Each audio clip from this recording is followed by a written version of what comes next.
Coucou Myriam, bah écoutez, bienvenue. Ici on est en direct du tribunal judiciaire de Paris à Port-Clichy. Juste pour vous tenir au courant, depuis 13h30, Jean-Marc Morandini est entendu pour corruption de mineurs. Donc à la barre, il y a trois victimes. Donc là on parle de trois victimes qui à l'époque des faits avaient tous 15 ans et qui ont subi plus ou moins des pressions. Du fait de la personnalité de Jean-Marc Morandini, qui avec insistance leur réclamait des supports photographiques de leur partie intime, qui avait des conversations de cet ordre-là, des conversations sexuelles avec eux, alors même qu'ils n'avaient que 15 ans.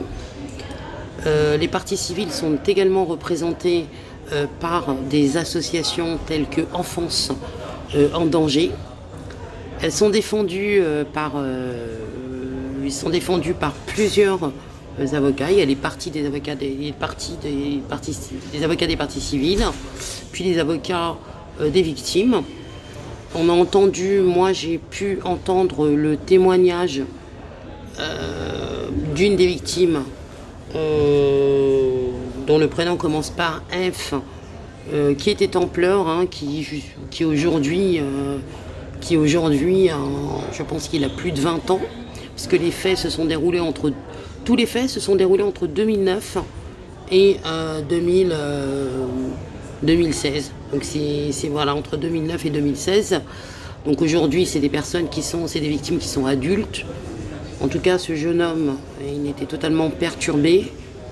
Il était très touché parce que c'est un jeune homme qui habitait en province, de conditions modestes, et qui, quand il a été invité, n'avait que 15 ans, et pourtant il avait des conversations,